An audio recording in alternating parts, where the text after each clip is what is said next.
ஓம் ஸ்ரீ குருபியோ நமக. ஓம் ஸ்ரீ மகா பெரியவா சரணம். வரும் பிப்ரவரி 2ஆம் தேதி ஞாயிற்றுக்கிழமை வசந்த பஞ்சமி. இந்த ஒரு பூ உங்கள் கையில் இருந்தால் போதும், வீட்டில் தங்கம் வெள்ளி குவியும், அடகு வைத்த நகைகளை மீட்க முடியும். அது என்ன பூ, அது என்ன பரிகாரம் அப்படிங்கிறத பற்றி இந்த விட தெளிவாக பார்க்க போகிறோம்.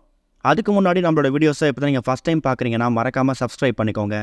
தொடர்ந்து இது மாதிரி அப்டேட் தெரிஞ்சுக்கிறதுக்கு பக்கத்தில் இருக்க ஒரு நோட்டிஃபிகேஷன் பெல்லை கிளிக் பண்ணி ஆல் அப்படிங்கிறத செலக்ட் பண்ணிக்கோங்க. இப்போ வசந்த பஞ்சமி அன்னைக்கு என்ன மாதிரியான பொருட்களை, என்ன மாதிரி பூக்களை வாங்கி வைக்கணும் அப்படிங்கிறத பற்றி தெளிவாக தெரிஞ்சுக்கலாம். முதல்ல வசந்த பஞ்சமி அப்படின்னா என்னென்னு தெரிஞ்சுக்கலாம். இந்த ஒரு விழாவப்போ சரஸ்வதி தேவிக்கு பூஜை நடத்தப்படும். வசந்த காலம் வருவதை குறிக்கும் வகையில் இந்த விழா நடத்தப்படுது. இந்த ஒரு வசந்த பஞ்சமி அன்னைக்கு கல்விக்கும் ஞானத்துக்கும் அதிபதியாக இருக்கக்கூடிய சரஸ்வதி தேவியை நினச்சி வழிபாடு நடத்தணும்.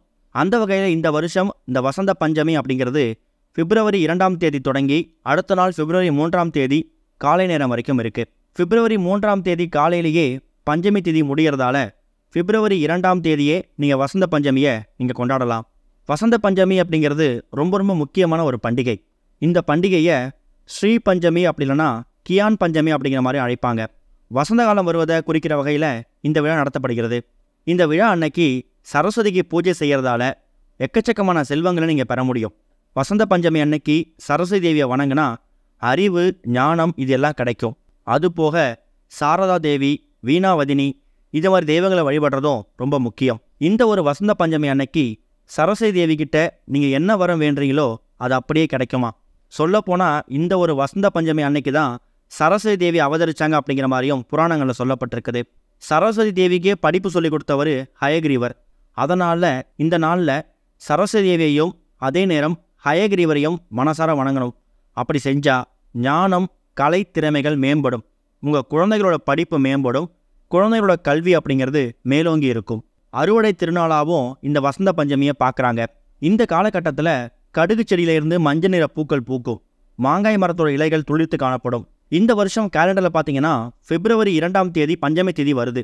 அன்றைய தினம் பஞ்சமி திதி அப்படிங்கிறது மதியம் 12:29 தான் பஞ்சமி திதி ஆரம்பிக்குது. அதாவது பிப்ரவரி 2ஆம் தேதி மதியம். அது பிப்ரவரி 3ஆம் தேதி காலை 10:12 வரைக்கும் இருக்கிறதால நீங்கள் வசந்த பஞ்சமி திதிக்கான வழிபாட்டை பிப்ரவரி 2ஆம் தேதி ஞாயிற்றுக்கிழமையே செய்யலாம். பிப்ரவரி 2ஆம் தேதி ஞாயிற்றுக்கிழமை நாள் முழுக்க நீங்கள் சரஸ்வதி தேவியை வணங்குறதுக்கான உகந்த நேரம்தான். அன்னைக்கு காலையில் 7 மணிலேருந்து 12:30 மணி வரைக்கும் முகூர்த்த நேரமும் இருக்குது.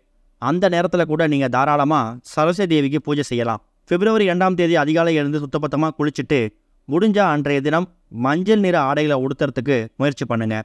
எல்லார் வீடுகள்லேயும் கட்டாயம் சரஸ்வதி தேவியோட ஃபோட்டோ சிலை இருக்கும். அப்படி ரொம்ப பெருசாக இல்லைனா கூட சின்னதாக உங்களோட உள்ளங்கை அளவுக்கு சரஸ்வதி தேவியோட ஃபோட்டோ சிலை இருந்தால் கூட அதுக்கு பூக்களால் அலங்காரம் செய்து நீங்கள் வழிபாடு நடத்தலாம். சரஸ்வதி பூஜைக்கு வருடம் ஆயுத பூஜைக்கு நீங்கள் எப்படி வழிபாடு நடத்துவீங்களோ அதே மாதிரியான பூஜை முறையில் கூட நீங்கள் இந்த வசந்த பஞ்சமி அன்னைக்கு சரஸ்வதி தேவிக்கு பூஜை செய்யலாம். குறிப்பாக குழந்தைகள் இருக்கக்கூடிய வீட்டில் அவங்க படிக்கக்கூடிய புக்ஸில் ஏதாவது 1-2 புக்ஸை எடுத்து சரஸ்வதி தேவிக்கு முன்னாடி வைத்து நீங்கள் வணங்குறது மூலயமாவும், அதுவும் வசந்த பஞ்சமி அன்னைக்கு வழிபடுறது மூலயமா உங்கள் குழந்தைகளோட கல்வி மேம்படும். முடிஞ்சால் மஞ்சள் நிறத்தில் இருக்கக்கூடிய பழங்களை தான் வாங்கிட்டு வந்தோ இல்லை மஞ்சள் நிற இனிப்புகளை தயார் செய்தோ கடைகளில் வாங்கிட்டு வந்தோ சரஸ்வதி தேவிக்கு நீங்கள் நைவேத்தியமாக வச்சு படைச்சிட்டு ஆரத்தி காமிச்சிட்டு அதுக்கப்புறம் உங்களோட அன்றாட வேலையெல்லாம் பார்க்கலாம். இதுதான் இந்த வசந்த பஞ்சமி அன்னைக்கு நீங்கள் வழிபடக்கூடிய சரியான முறை. இன்னும் நிறைய பேர் இந்த வசந்த பஞ்சமி அன்னைக்கு அட்சய திருதிக்கு நிகரான நாள் இது அப்படிங்கிறதால கட்டாயம் அன்றைய தினம் தங்கம் வாங்கிறதுக்கும் முயற்சி பண்ணலாம்.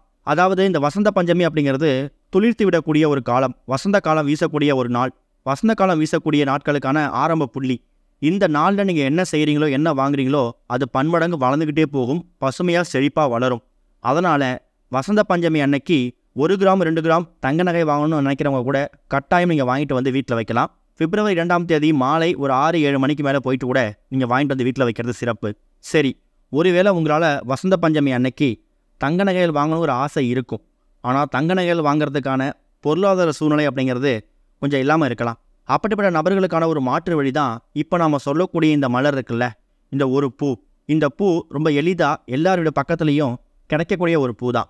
இந்த பூ பசுமையாக மரத்துலேருந்து கிடைச்ச பூவாக இருந்தாலும் சரி, ஒருவேளை இந்த பூ கிடைக்கலனா நாட்டு மருந்து கடைகளில் இந்த பூவை காய்ந்த நிலையில் வச்சுருப்பாங்க. முதல்ல அது என்ன பூன்னு தெரிஞ்சுப்போம். மஞ்சள் நிறத்தில் இருக்கக்கூடிய ஆவாரம் பூ. இந்த ஆவாரம் பூ இருக்குல்ல, இதை அட்சய திருதிய தினத்தன்னைக்கு தங்கத்துக்கு நிகரான பொருட்களில் ஒன்றாவும் இதை வாங்குவாங்க.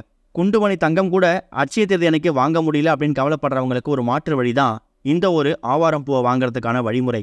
அப்படிப்பட்ட தங்க நகைகளை வசந்த பஞ்சமி அன்னைக்கு சரஸ்வதி தாயாருக்கு உகந்த நாளில் வாங்கி வைக்கிறது மூலயமாவும் சிறப்பு தான்.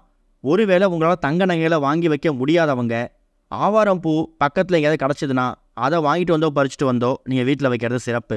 ஒருவேளை ஆவாரம் பூவை உங்களால் ஃப்ரெஷ்ஷாக வாங்க முடியல, இல்லை பக்கத்தில் ஆவாரம் பூ மரம் எதுவும் இல்லை அப்படின்னு நினைக்கிறவங்க கொஞ்சம் கூட யோசிக்காமல் நாட்டு மருந்து கடைக்கு போனீங்கன்னா ஆவாரம் பூவை கொஞ்சம் காய்ந்து போன நிலைமையில் அவங்க பாக்கெட் பண்ணி வச்சுருப்பாங்க. ஆவாரம் பூவோட இலையோடு இருக்கும். அதையும் வாங்கிட்டு வந்து வீட்டில் வைக்கிறதும் இந்த ஆவாரம் பூவை பசுமையாக வாங்கிட்டு வந்து வச்சதுக்கான பலனை நீங்கள் பெற முடியும். அது மூலயமா அட்சய திருதிக்கு தங்கம் வாங்கி வைத்தா என்ன பலன் கிடைக்குமோ அதே பலனை இந்த வசந்த பஞ்சமி அன்னைக்கு தங்கம் வாங்கிட்டு வந்து வச்ச பலனை நீங்கள் பெற முடியுமா? அதாவது மஞ்சள் உலோகம்னு அழைக்கப்படக்கூடிய ஒரு பொருள் தங்கம். சரஸ்வதி தேவிக்கு உகந்த இந்த ஒரு வசந்த பஞ்சமி தினத்தன்னைக்கு மஞ்சள் நிற பொருட்களையும் மஞ்சள் நிற உணவுகளையும் எந்த பொருளை எடுத்தாலும் அதில் மஞ்சள் நிறம் இருக்கிற மாதிரி பார்த்து நீங்கள் வாங்கிறது உங்கள் வீட்டுக்குள்ளே மங்களகரத்தை கொண்டு வந்து சேர்த்துடும். அதுக்காக தான் மஞ்சள் நிறம் பொருந்திய இந்த ஆவாரம் பூவை வாங்கிட்டு வந்து வைக்க சொல்கிறோம். ஒருவேளை ஆவாரம் பூ ஃப்ரெஷ்ஷாகவும் கிடைக்கல, நாட்டு மருந்து கடைக்கும் போயிட்டு வாங்க முடியலனாலும் பரவாயில்லை, ஒரே ஒரு மஞ்சள் நிற பூ என்ன இருந்தாலும் சரி, சுவாமிகளுக்கு பயன்படுத்தக்கூடிய மலர்கள் நிறைய இருக்குல்ல, அதில் மஞ்சள் நிறத்தில் உங்கள் வீட்டு பக்கத்துலையோ இல்லை உங்கள் வீட்லேயோ என்ன பூ இருக்குதோ, என்ன பூ பூக்குதோ, மஞ்சள் நிறத்தில் இருக்கக்கூடிய அந்த பூவை எடுத்துகிட்டு வந்து பறிச்சுட்டு வந்து நீங்கள் பூஜை ஏரியில் சரஸ்வதி தாயார் முடி வச்சு பூஜை பண்ணிவிட்டு அதை நீங்கள் பத்திரப்படுத்தி வச்சுக்கலாம். பூஜை ஏரியில் அந்த பூக்கள் இருக்கலாம். காய்ந்து போனதுக்கப்புறமா 1 நாள் 2 நாளுக்கு அப்புறம் அந்த பூக்களை தண்ணீரில் விட்டுருங்க. வசந்த பஞ்சமி அன்னைக்கு தங்க நகைகள் வாங்குறதும் அதுக்கு மாற்று வழியான ஒரு விஷயம்தான் இந்த ஒரு ஆவாரம் பூவோ இல்லை மஞ்சள் நிறத்தில் இருக்கக்கூடிய ஏதாவது ஒரு பூ. இப்படி செய்யும்போது இந்த மஞ்சள் நிற பூக்களை கொண்டு வந்து நீங்கள் வீட்டில் வச்சு பூஜை பண்ணும்போது உங்கள் வீட்டுக்குள்ளே இருக்கக்கூடிய அந்த சொர்ண தோஷம் இருக்குல்ல, அதெல்லாம் நிறைய பேருக்கு காசு பணம் நிறையா இருக்கும். ஆனால் அவங்க வீட்டில் பார்த்தீங்கன்னா தங்கம் அப்படிங்கிறது சேராமையே இருக்கும். குண்டுமணி தங்கம் கூட இருந்தாலும் அது அடகு கடைக்கு போயிருக்கும். அடகு வைத்த நகைகளை மீட்க முடியாமல் கஷ்டப்படுறவங்களும் நிறைய பேர் இருக்காங்க. அப்படிப்பட்ட நபர்கள் எல்லாத்துக்கும் இந்த வசந்த பஞ்சமி உங்கள் வாழ்க்கையில் ஒரு வசந்தத்தை வீசப்போகுது அப்படிங்கிறத நினப்பில் வச்சுக்கிட்டு இந்த மஞ்சள் நிற பூக்களை பயன்படுத்தி நீங்கள் சரஸ்வதி தாயாருக்கு பூஜை பண்ணுங்கள். சரஸ்வதி பூஜைக்கு எப்படி உங்கள் வீட்டில் இருக்கக்கூடிய எல்லா பொருட்களையும் கழுவி சுத்தப்படுத்தி அதுக்கு மஞ்சள் குங்குமம் பொட்டு வச்சு சந்தனம் தெளிப்பீங்களோ அதே மாதிரி கூட இந்த வசந்த பஞ்சமியை நீங்கள் கொண்டாடலாம். அதுலேயும் எந்த தவறும் கிடையாது. சரஸ்வதி தாயாருக்கு நீங்கள் பூஜை பண்ணுற நேரத்துலையாவது நீங்களும் உங்கள் குடும்பத்தை சேர்ந்தவங்களும் மஞ்சள் நிறத்துலையோ இல்லை காவி நிற உடைகளையோ அணிந்து சரஸ்வதி தாயாருக்கு பூஜை பண்ணுறத முயற்சி பண்ணுங்கள். வீட்டில் பூஜை பண்ணுறது மட்டும் இல்லாமல் நிறைய பேருக்கு ரொம்ப அதிர்ஷ்டவசமாக அவங்க வீடு பக்கத்தில் இருக்கக்கூடிய கோவில்களில் ஏதாவது ஒரு கோவிலில் சரஸ்வதி தேவியோட சன்னதி இருக்கும். அங்கே போயிட்டு கூட நீங்கள் உங்கள் குடும்பத்தை சேர்ந்தவங்களுக்கு குறிப்பாக உங்கள் குழந்தைகள் பேரில் நீங்கள் அர்ச்சனை செய்கிறது ரொம்ப விசேஷம். அது மூலயமா உங்கள் குழந்தைகளோட கல்வி மேம்படும். இந்த வசந்த பஞ்சமி அப்படிங்கிறது நிறைய பேருக்கு தெரிஞ்சிருக்கலாம், சில பேருக்கு தெரியாமல் கூட இருக்கலாம். இப்போ ஒருவேளை உங்களுக்கு தெரியாமல் இந்த பதிவை பார்த்து நீங்கள் பயன்பெற்ற மாதிரி ஒரு 4 பேருக்கு இந்த பதிவை நீங்கள் ஷேர் பண்ணுங்கள். கட்டாயம் அவங்க வாழ்க்கையிலையும் வசந்தம் வீசுவதற்கு நீங்கள் ஒரு காரணமாக இருக்க போகிறீங்க. ஓம் ஸ்ரீ குருபியோ நமக. ஓம் ஸ்ரீ மகா பெரியவா சரணம்.